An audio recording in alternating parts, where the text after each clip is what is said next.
Bismillahirrahmanirrahim. Assalamualaikum warahmatullahi wabarakatuh. Alhamdulillahi rabbil alamin. Wa sallallahu ala sayyidina wa maulana Muhammadin wa ala alihi al-tayyibin al-tahirin wa ashabihi al-mukhlisin. Amma ba'du. Ma'asyiral muslimin wal muslimat rahimakumullah.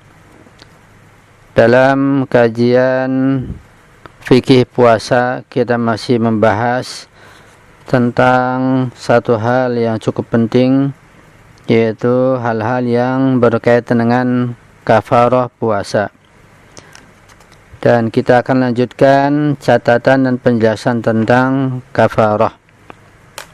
Dikatakan di dalam risalah ini bahwa seseorang yang kewajibannya adalah membaca istighfar karena tidak adanya kemampuan untuk berpuasa dan juga tidak mampu untuk memberikan makanan kepada fakir miskin, bila nantinya dia memiliki kemampuan untuk berpuasa atau memberi makan kepada fakir miskin, maka tidak ada lagi kewajiban baginya untuk melakukan hal tersebut. Meskipun hal ini sesuai dengan ihtiyat mustahab. Pada kajian lalu sudah kita jelaskan bahwa seseorang yang kena kafarah, yaitu kafarahnya adalah memberikan makan fakir miskin sebanyak 60 orang atau berpuasa 2 bulan berturut-turut. Kalau tidak mampu maka membaca istighfar. Nah, ketika dia membaca istighfar karena tidak mampu, kemudian datang kemampuan, maka dia tidak wajib lagi untuk memberikan fakir miskin 60 orang itu. Juga tidak wajib untuk berpuasa 2 bulan berturut-turut. Tapi itu hanyalah ihtiyat mustahab, itu dianjurkan dan disunatkan saja. 2. Seseorang yang hendak melakukan 2 bulan puasa kafarah,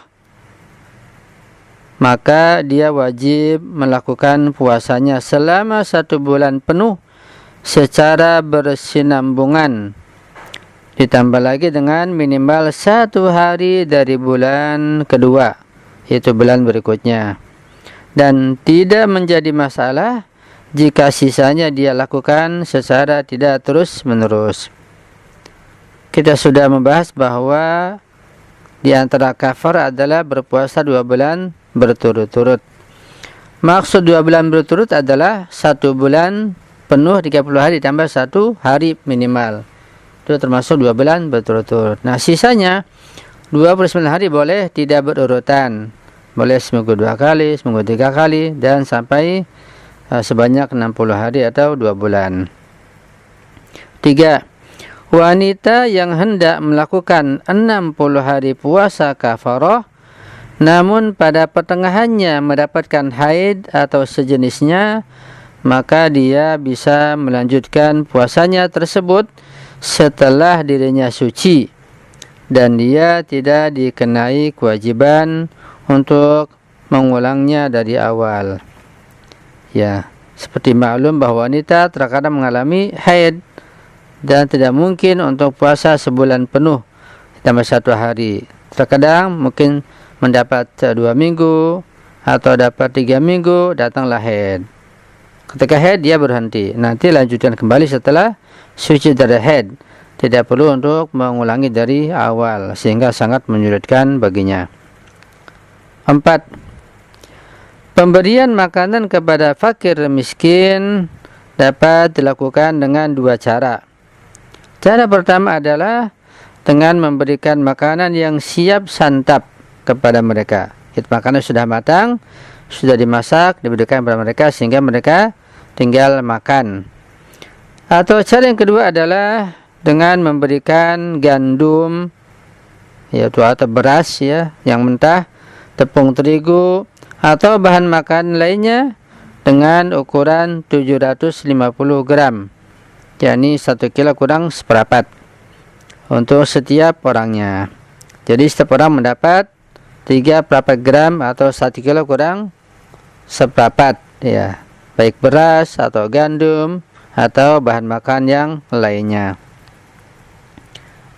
Yang kelima, seseorang yang hendak membayar kafarahnya dengan memberi makanan kepada 60 orang fakir miskin, yaitu dengan cara yang telah kami jelaskan di atas.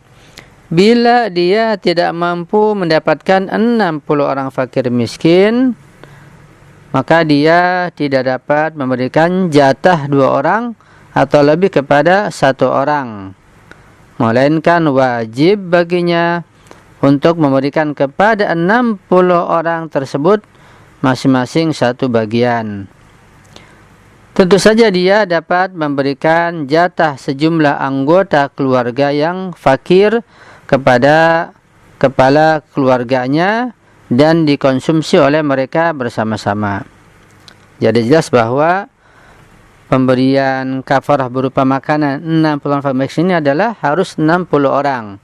Setiap satu orangnya 1 mud atau 750 gram, yaitu 3/4 kilo makanan.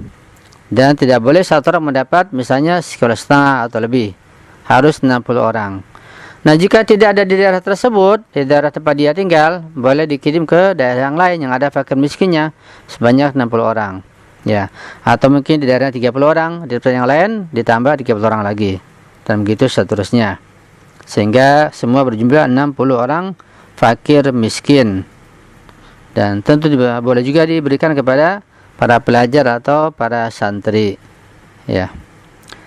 Dan kalau ada satu keluarga, misalnya satu keluarga ada ayah, ada ibu, ada anak 4-5 orang, maka bisa dihitung menjadi 6 orang dan 7 orang, seperti itu. Sekalipun ada anak kecilnya. Catatan, dalam masalah kefakiran tidak ada perbedaan antara laki-laki ataupun perempuan, dewasa ataupun anak-anak. Jadi anak-anak dihitung 1 orang, ya, ketika termasuk fakir. Kemudian berikutnya adalah tentang bagian C, hukum-hukum kafarah. 1. Apabila pelaku puasa dalam 1 hari melakukan hal-hal yang dapat membatalkan puasa secara berulang-ulang, maka dia hanya dikenai kewajiban untuk membayar 1 kafarah saja. Ya, misalnya seseorang membatalkan puasanya katakanlah 2-3 kali. Jam 1 makan, nanti makan lagi jam 3 dan seterusnya. Atau mungkin dia melakukan membatalkan puasa dengan cara yang lain, ya, maka dia kafarah tidak berulang, kecuali nanti kafarah perbuatan bersetubuh lain lagi.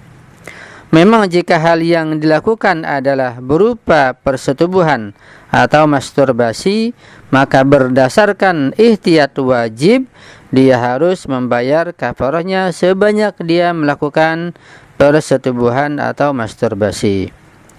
Ya, jika misalnya dia membatalkan puasa dengan setubuh, kumpul dengan istrinya, maka ketika sehari kumpul 2 kali atau 3 kali, maka dia berkafarahnya harus 2 kali atau 3 kali. Beda dengan misalnya kalau dengan makan dengan sengaja, ya. Jadi kalau dengan berbuat perbuatan bersetubuh dengan istrinya atau misalnya melakukan masturbasi, naudzubillah, maka dia harus berkafarah sejumlah hal yang dia lakukan tersebut. Yang kedua, seseorang yang membatalkan puasanya secara sengaja, jika setelah itu dia pergi melakukan perjalanan atau pergi safar, maka kewajibannya untuk membayar kafarah tetap tidak akan gugur darinya. Ya. Jadi setelah dia batal, kemudian dia safar, maka tetap diwajibkan bayar kafarah. Tidak gugur karena safar yang datang kemudian. Karena itu, bila seseorang terbangun dari tidur dalam keadaan janabah dan dia mengetahui tentang kejunuban dirinya, namun dia tidak melakukan tayamum ataupun mandi hingga sebelum fajar, lalu dia memutuskan bahwa setelah terbit fajar dia akan melakukan sebuah perjalanan, yaitu sebuah safar, untuk melarikan diri dari puasa. Dan dia pun telah melakukan hal ini, maka hanya dengan keputusannya pada malam hari untuk melakukan perjalanan pada keesokannya tidaklah cukup untuk menggugurkan kewajibannya membayar kafarah. Ya, ini jelas bahwa kafarah tetap wajib baginya akibat dia menunda mandi janabah sampai subuh. Sekalipun setelah subuh dia melakukan safar, maka safarnya tidak menggugurkan kafarah. Tetap wajib bayar kafarah ya atas keteledoran yang dia lakukan. Sampai di sini dulu perjumpaan kita. Insyaallah kita lanjutkan pada penjelasan yang berikutnya insyaallah. Jika ada kehilapan atau kekurangan kesalahan mohon dimaafkan dan diperbaiki serta dikoreksi. Mohon doa yang selalu saya akhiri. Wassalamualaikum warahmatullahi wabarakatuh.